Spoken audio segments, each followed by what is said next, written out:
Good morning, Year 10. Welcome to Tuesday morning.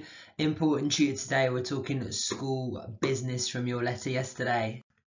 So this is what you need to know. Yesterday, Mr. Yu, I'm doing this Monday morning, but he's emailed us to tell us that he's going to do this today. So hopefully, Mr. Yu will have sent you a letter about the changes to your timetable. So the government, over half term, they brought in two rules. The first is we can only go back on the 15th at the earliest.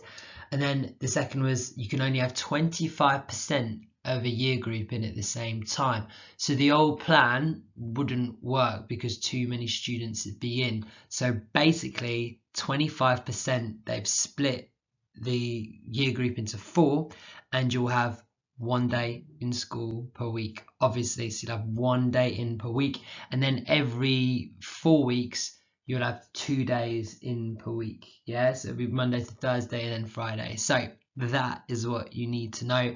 There'll be loads more details coming out this week. You'll find out your group, you'll find out what days you're in, you'll find out who you'll be with. All of that will come out on Thursday. Yeah, so Thursday is the day that Mr. Yoon will put out a really detailed letter explaining everything you need to know. All you need to know now is that the government changed it with those two rules, so that the old timetable you can throw in the bin. It's all changed. Okay, so you're still only coming in for maths, English and science. So you might say, well, what about the option subjects? If we're all in school at a different time, I'm not going to be able to do this lesson. So this is what will happen. Option subjects will set all your lessons on Frog on Monday morning. So you've got the whole 5 days to do them and then to complete them, not at your leisure, because that sounds too laid back, but complete them independently. So if you're in school on Tuesday, do some of your lessons on Monday. Tuesday you're in school, so I wouldn't do any options, and then you're at home for Wednesday, Thursday, Friday. So and then Saturday, Sunday, of course, you can I still work the weekend, so you can still do that.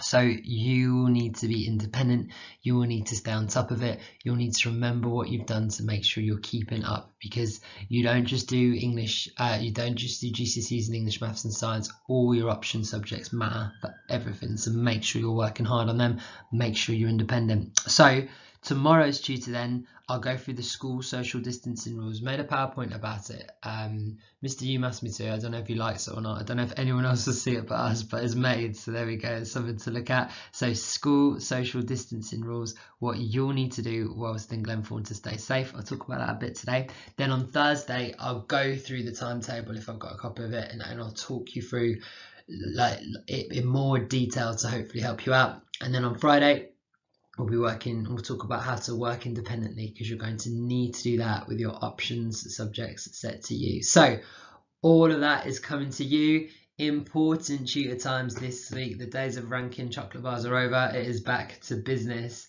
Let's have a little look at social distancing.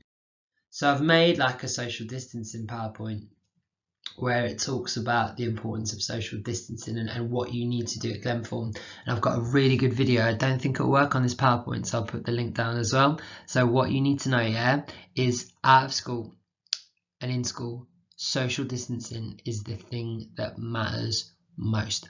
When you get to school, you're going to be really excited to see people, to see your friends, and it's going to be very different. You need to remember that there's still a crisis going on in this country. So there's no hugs, no handshakes, nothing like that, guys. You still have to maintain your 2-meter distance from everyone, even at school. And to show you what it's like, my family, right, they all met up yesterday. Yes, they went into the garden.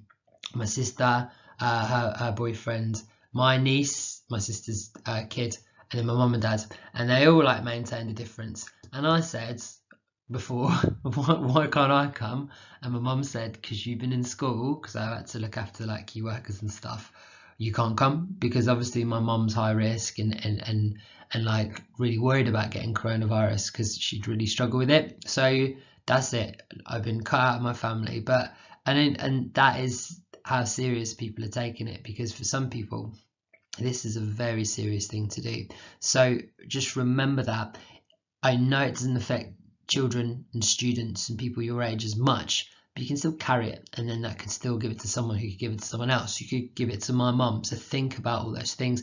Maintain your distance, because as it says in the last bullet point, you can still spread the virus with no symptoms. You can feel absolutely fine but still have it and spread it to other people.